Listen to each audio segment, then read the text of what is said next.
इस वीडियो में हम डिस्कस करेंगे बहुत ब्रीफली कि हाउस प्रॉपर्टी का जो पूरा चैप्टर है उसमें एक्चुअली टैक्स लगाते कैसे हैं। तो सबसे पहले आपने जब इस चैप्टर के बारे में देखा तो वी कैन सी के 2 टाइप्स ऑफ हाउसेस जो हैं वो इस पूरे चैप्टर में डील किए जाते हैं।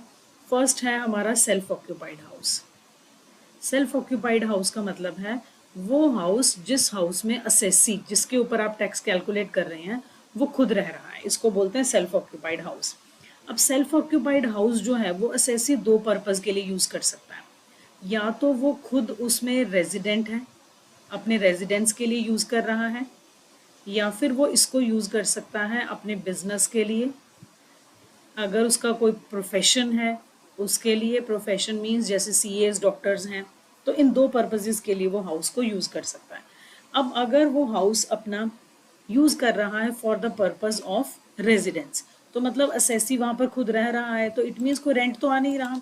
तो इस केस में असेसी को प्रिविलेज है कि वो किन्हीं 2 हाउसेस जो कि वो सेल्फ रेजिडेंस के लिए यूज कर रहा है उनको वो पूरा एग्जेम्प्ट करवा सकता है।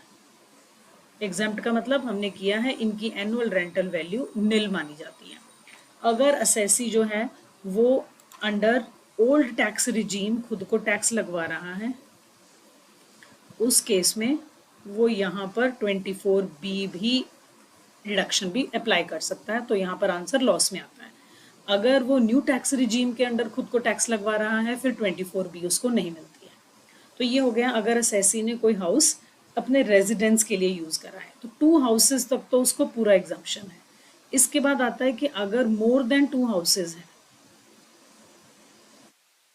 असेसी कह रहा है कि मेरे पास 2 से ज्यादा हाउसेस हैं और वो कह रहा है सारे सेल्फ रेजिडेंस के लिए यूज होंगे, तो इस केस में आपने क्या करना है, any 2 house of the choice of assessee उनको हम सेल्फ ऑक्यूपाइड मानकर उनकी एनुअल रेंटल वैल्यू निल करेंगे, जैसे कि हमने इस केस में किया था। Any 2 houses.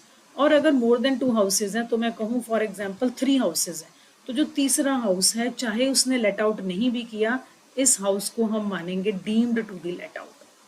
एज्यूम कर लेते हैं कि उसने लेट आउट किया और fair rental value, municipal rental value के हिसाब से इनकी कैलकुलेशन करते हैं जैसे एक लेट आउट हाउस की होती है।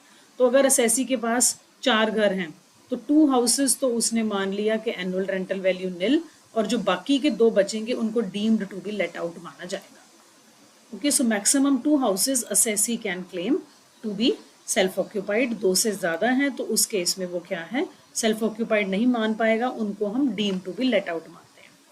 अब आते हैं चार्ट के इस तरफ। अगर सेल्फ ऑक्यूपाइड हाउस है असेसी का और वो उसको बिजनेस या प्रोफेशन के लिए यूज कर रहा है, तो इसको हम, यहाँ पर आपको ये वर्ड दिखेगा, you will be ignoring this. पूरा फुल फ्लेज्ड इसको इग्नोर कर देना है। हाउस प्रॉपर्टी हेड में बिजनेस प्रोफेशन की कोई भी चीज टैक्सेबल नहीं होती, so to be ignored in the house property head. कोई भी घर उसने अपने पास रखा है, that is he is using the house for business और प्रोफेशन, हाउस प्रॉपर्टी हेड में उसको आपने पूरी तरह से इग्नोर कर देना है। इसको बिजनेस एंड प्रोफेशन हेड में डील किया जाता है। Now second types of houses जो हैं, एक सेल्फ ऑक्यूपाइड हमारा कंप्लीट हो गया। सेकंड टाइप ऑफ हाउसेस होते हैं लेट आउट हाउसेस, और इन हाउसेस की पूरी वैल्यूएशन करते हैं। ये हमने लेट आउट हाउस की वीडियो में डिटेल में देखा है कि सबसे पहले हम क्या करते हैं, क्वेश्चन में एफआरवी होता है और एमआरवी होता है, इसमें से हम हाईएस्ट चूज कर लेते हैं। फिर अगर क्वेश्चन में स्टैंडर्ड रेंटल वैल्यू है तो इस हाईएस्ट को स्टैंडर्ड रेंट से कंपेयर करते हैं, फिर हम उसमें से लीस्ट निकाल लेते हैं, फिर इस लीस्ट वाले को हम एक्चुअल रेंट के साथ कंपेयर करते हैं। दोनों में से जो हाईएस्ट होता है वो बन जाता है हमारा एनुअल रेंटल वैल्यू। बाकी हमने ये भी देखा वैकेंसी को कैसे ट्रीट करते हैं, अनरियलाइज्ड रेंट को कैसे ट्रीट करते हैं, वो सारा डिफरेंट वीडियोज़ में है। अब जब हमारे पास एनुअल रेंटल वैल्यू आ जाती है, उसमें से हम लोग म्यूनिसिपल टैक्सेस को माइनस करते हैं, उसके बाद 2 डिडक्शंस देते हैं, 24A की और 24B की।